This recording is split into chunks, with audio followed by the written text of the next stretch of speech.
everybody, welcome back. Thank you so much for joining us on day 12 of the Nancy Guthrie search.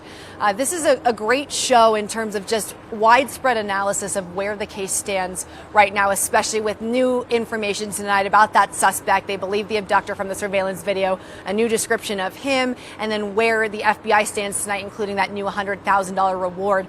But I know it's been so much information in a relatively short amount of time, and it feels like there's so many updates each day. It's honestly confusing and can be hard to keep up with. So I want to take us back through what we know to be the most important aspects of the timeline of this case since day one, and then we're going to bring on our next live guest. So come with me here as we go through the timeline of how this case went. Let's start with January 31st, 5:32 p.m. Nancy Guthrie travels to Annie's, her daughter's, by Uber to have dinner at the house. At 9:48 p.m., Nancy is dropped off at home, reportedly by her son-in-law, that's Annie's husband. Then by February 1st, 1:47 a.m., that doorbell camera disconnects. And by 2:12 a.m., camera software detects movement. That is likely the alleged abductor that was on camera. At 2:28 a.m., Nancy's pacemaker disconnects from her phone. We know her phone was found inside the home. She does not have that with her. Then on the 1st at 11:56 a.m., just before noon, family checks on Nancy. She had missed her regular church service with her friends. Her friends alerted the family that something might be wrong. And then it was only about 7 minutes of the family getting to the home before they called 911. And that was likely because that front door scene was already disturbing, with the camera gone and blood that was on the front porch confirmed to be Nancy's. By February 2nd, the news station KOLD, our sister station here in Tucson, gets the first alleged ransom note.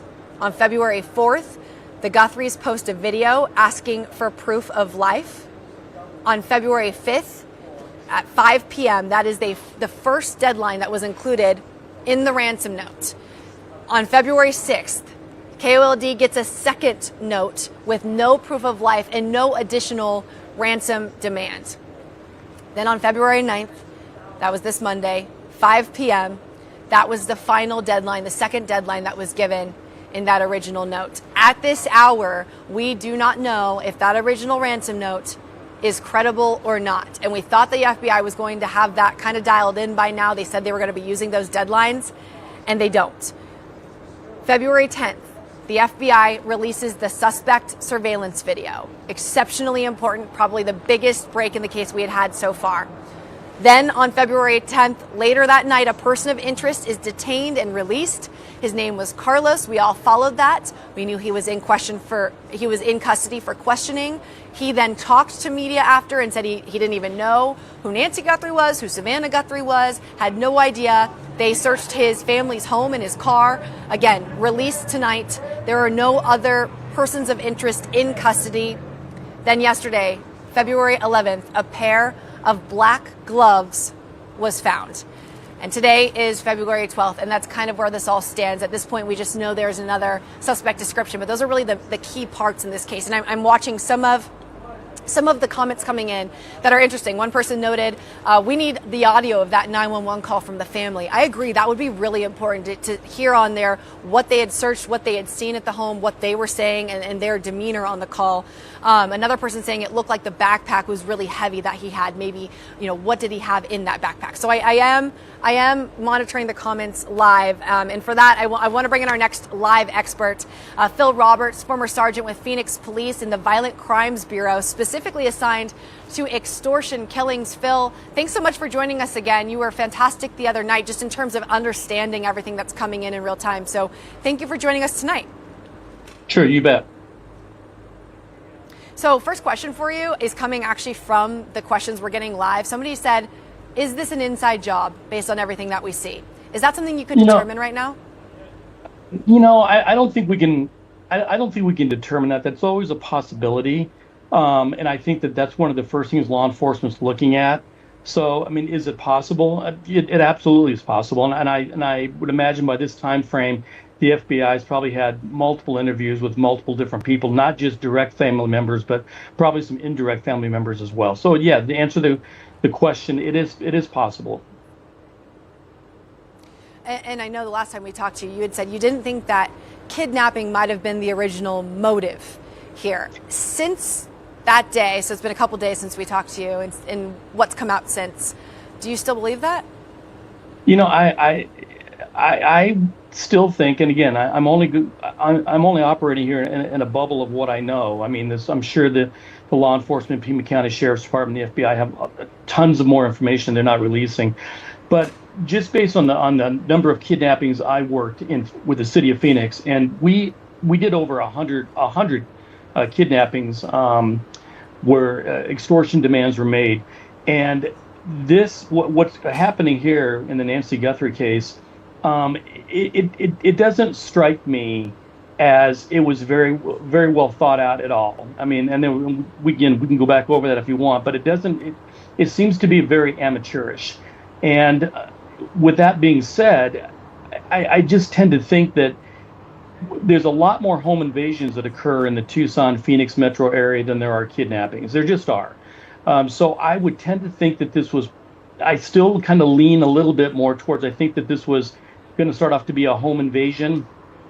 I think like I said before, I think the individual knew that this was Nancy Guthrie's home, that either he knew it directly or indirectly. He could be a relative of a landscaper or somebody cleaned out the swimming pool or something like that. And he just knew that he targeted her. I mean, the streets out there are very dark. This individual apparently knew that there were no dogs on the property, nothing that would cause a commotion or anything like that. So I think he's got some familiarity with the home. But showing up on his own, just by himself with a handgun, at least as far as we can tell, there may have been other people on the street, but the video surveillance camera is only showing one individual. It doesn't at all go with the previous kidnappings that I've investigated, and that's been over 100.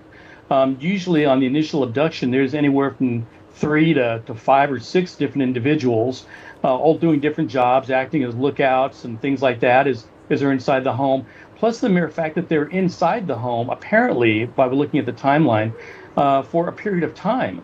And again, kidnappings are usually kind of in and out. You get your victim and you take them out right away, put them in a vehicle and drive off. And then most importantly is you take the cell phone. The cell phone's got all the information that you're going to need to do your extortion demands, and that was left there at the house. So there's a lot of things that still kind of tend for me to believe that this didn't start off to be a kidnapping. It rolled into a kidnapping. It ended up being a kidnapping. And I could give you an example of that. It would be like, let's say this was one individual or maybe another individual out in a car parked nearby, and they were going to basically ransack the home and take some money, and then realize that maybe Nancy didn't have a lot of money in the home, and some kind of an idea came up that they said, hey, let's take her to a nearby ATM machine and maybe try to take some money out that way. And then apparently if that's what happened, then apparently somewhere between taking her out of the house and getting the ATM machine, things didn't go very well. Okay, so let's just go off of that theory that this didn't start as a kidnapping and then it turned into one. How do you then explain the ransom notes? What do you make of those? I mean, we thought at this point the FBI would have ruled them in or out, and they're still part of the investigation. They are. I know that the FBI has already made at least one arrest. I believe it was an individual in California that was basically put up a fake extortion demand. I think that a lot of these, if not all of these, are all fake. Again, I'm just going by the kidnapping suspects that I investigated, and I would describe the kidnappers that I investigated as being professional. And they didn't operate this way. You don't leak or give your extortion demands to TMZ or to local news affiliates. You contact the family directly, and if you somehow end up leaving the victim's cell phone at home, which is just be a monumental mistake on their part, then you'd at least reach out to the local law enforcement. You contact the sheriff's department directly, or maybe even the FBI, and you try to use some kind of an encryption device or something where try to hide your location, but you wouldn't go through local news media. So again, that doesn't. I tend to think that if you're asking me directly, I think all of the extortion demands that are being received by TMZ and local news affiliates are all bogus. That's just my opinion. I could be completely wrong, but I think those are all bogus. Do you think that due to the amount of time that there was recorded on that surveillance video of when this person got to the home and then the time that Nancy's pacemaker disconnected, do you believe she was severely hurt inside the home? What do you believe happened inside the home at that time? Boy, that's really, I don't want to, we're just really throwing darts at a dartboard here. We really don't know. I mean, Yeah. obviously there was some blood on the patio, I think near the front door that turned out to be hers, Hmm. but we don't know if that was from a scratch or a nosebleed or something more serious. We just don't know. Right. And one of the most important things, going back to the extortion demand, is there is no proof of life. And again, I have investigated over 100 extortion-related kidnappings, and I can't recall any where there was not a proof of life, where the victim, there was either a photograph taken of the victim or a short video, or the victim was placed on a telephone or something. But none of that has happened. And that really tends for me to believe that all of these extortion demands are just bogus. I mean, potentially, especially with Bitcoin and things you're dealing with nowadays, this could even be somebody in Russia, basically sending this stuff out trying to get money. And it's unfortunate, but in today's society, the way Bitcoin is and social media and things like that, that's not a far-fetched hypothesis. Yeah. And my last question for you, we now have seen and witnessed the FBI basically doing this investigation all over again at Nancy's house. They've been at Annie's house a lot. We know there was somebody that PCSD took into custody, then they released him. I mean, do you think there are clear missteps that are happening in this case? And is there possible tension between the FBI and PCSD with how this investigation is unfolding? Well, that's a great question. And before I answer it, now I'm going to give you exactly what I feel. Before I answer, I just want to let you know that again, I'm operating in a very small bubble. I don't know what's going on behind the scenes. None of us really do, unless you're currently wearing a badge down in Pima County. No one really knows for sure. But with that being said, and based on some of the most recent news reports I've seen about potentially the sheriff's department holding DNA evidence back from the FBI, these are not just mistakes. I said this is kind of borderlining on monumental. I mean, I've worked with many task forces, federal task forces, and local valley authorities as well on all sorts of investigations. And you have to come into these investigations when you have partners. You have to come into them knowing that they are in fact partners. You are shoulder to shoulder. There are no secrets. You sit down in the same meeting room. You discuss everything. You listen to everybody's opinions and ideas and so forth. Now, should the Pima County Sheriff's Department be running the investigation? I think that ultimately they should be. It happened in their area. It's their jurisdiction, and they should be running it. But that doesn't mean that you exclude the FBI. The FBI should be with you shoulder to shoulder. I worked undercover narcotics with the Phoenix Police Department for a long period of time, and the Phoenix Police Department is more than capable of handling complex narcotic investigations. But oftentimes we had the DEA and the FBI working with us shoulder to shoulder because they bring in different things into the investigation. I remember one time that we had an informant, we were looking for tunnels underneath the Nogales border at Mexico. They were smuggling drugs, and this came through the Phoenix Police Department. But we worked hand in hand with the FBI because they had certain equipment that can basically scan for tunnels under the ground, and the Phoenix Police Department didn't have anything like that. So we work with them shoulder to shoulder. But when we hear things that are coming out in the news media now, and they're detailed, it doesn't seem to be just word of mouth or second or third information. There seems to be detailed information coming out. The Pima County Sheriff's Department, and specifically they're saying Sheriff Nanos, is withholding DNA evidence from the FBI, and apparently, if it's true, shipping it out to a private laboratory in Florida and not giving it to probably the world's most premier DNA laboratory, which would be the FBI. And if that's true, that's a monumental mistake. Yeah. Well, I guess we'll see how this continues as the days go on, but certainly time being of the essence here on day 12, you have to hope that they'll be able to figure it out and work together to come together for Nancy Guthrie. So, Phil Roberts, thank you so much for joining us Sure. And for your analysis tonight, and we'll talk to you soon. You bet.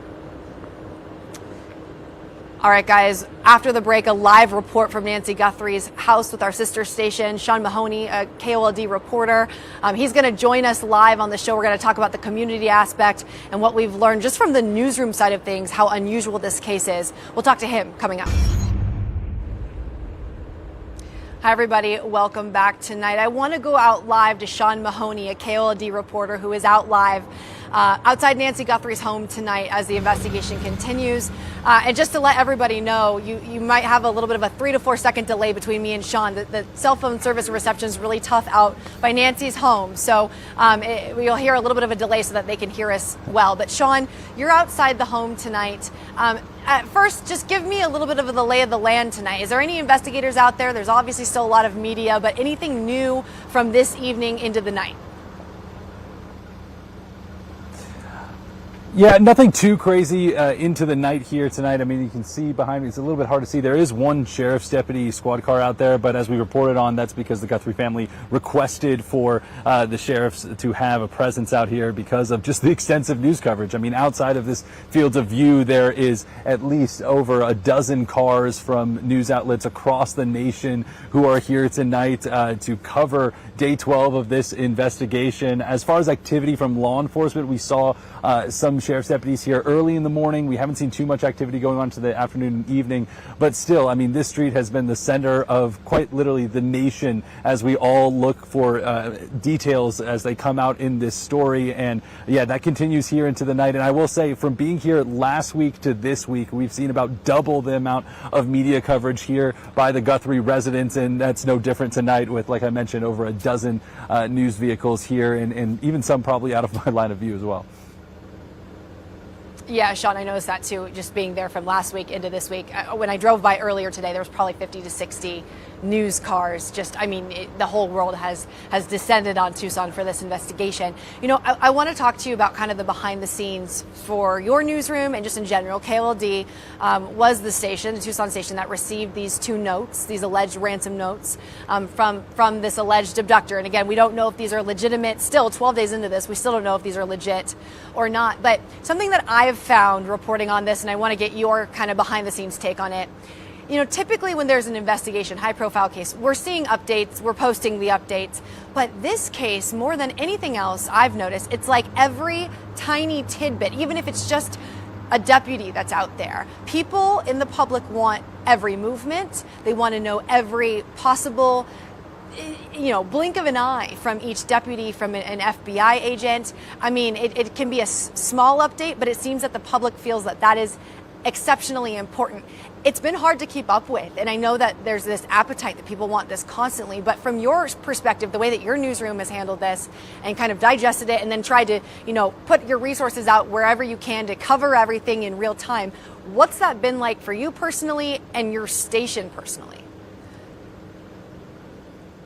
I mean, it goes without saying, it can be a little exhausting. I mean, we're in day 12 of this search, and like you mentioned, I mean, this case is unlike any that we've ever seen before. And I worked back in Charleston at a previous job for the Murdaugh murder saga, and that was its own media frenzy in and of itself. But I think this is just unlike anything we've ever seen because, like you said, we don't have all the details, and every little piece of detail the public, not only here in Tucson but around the world, wants to know because we're all searching for answers. And from a news perspective, right, you have to think our whole newsroom, this is a all hands on deck situation. And obviously, like you mentioned, I mean, you never want to become the story, but obviously with some of the notes that were sent into our newsroom, we KOLD specifically got kind of put into the story, and that's something that we didn't take lightly, and something that why we've put so much effort into going to every little detail. I mean, we have crews here from morning to during the day to nights. I mean, we've practically had someone outside of the Guthrie residence for about 20 to 24 of the 24 hours a day for the past